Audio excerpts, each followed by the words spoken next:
Friend Vikash meet பண்ணுறாங்க. விகாஷ் 1965 ஸ்ரீநகரில் இருந்து சொல்கிறேன். 1965 செல்லம்ங்கிற ஒரு சீஃப் ஆஃபீஸர் கிட்ட ஒரு சோல்ஜர் சொல்கிறார் 312 கண்டினியூவாக ஸ்னோஃபால் ஆகுது, இன்னையோட அவங்க ரேஷன் காலி ஆகுதுன்னு சொல்கிறார்.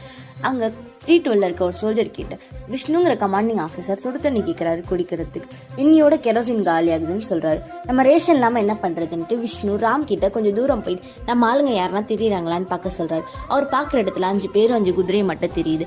அவர் வாக்கி டாக்கி மூலமாக விஷ்ணு கிட்ட சொல்கிறாரு, விஷ்ணு சார் அவங்கெல்லாம் முஜாஹிதீன்ஸ் நினச்சிட்டு ஷூட் பண்ண சொல்கிறார். ராம் அவங்களாம் காஷ்மீர் பீப்புள்ஸ், அவங்க குதிரை காலில் மஞ்சள் கலர் துணி கட்டியிருக்காங்க, இந்த தர்காவில் கொம்பிட்டு கட்டுறது அப்படின்னு சொல்கிறாரு.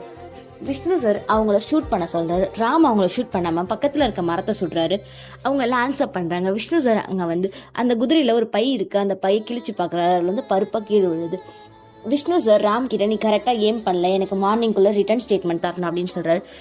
சரின்ட்டு ராம் காஷ்மீர் பீப்புள் கிட்ட சாரி சொல்கிறாரு. சாரி உங்களை தெரியாமல் சொல்ல ட்ரை பண்ணிட்டோம்.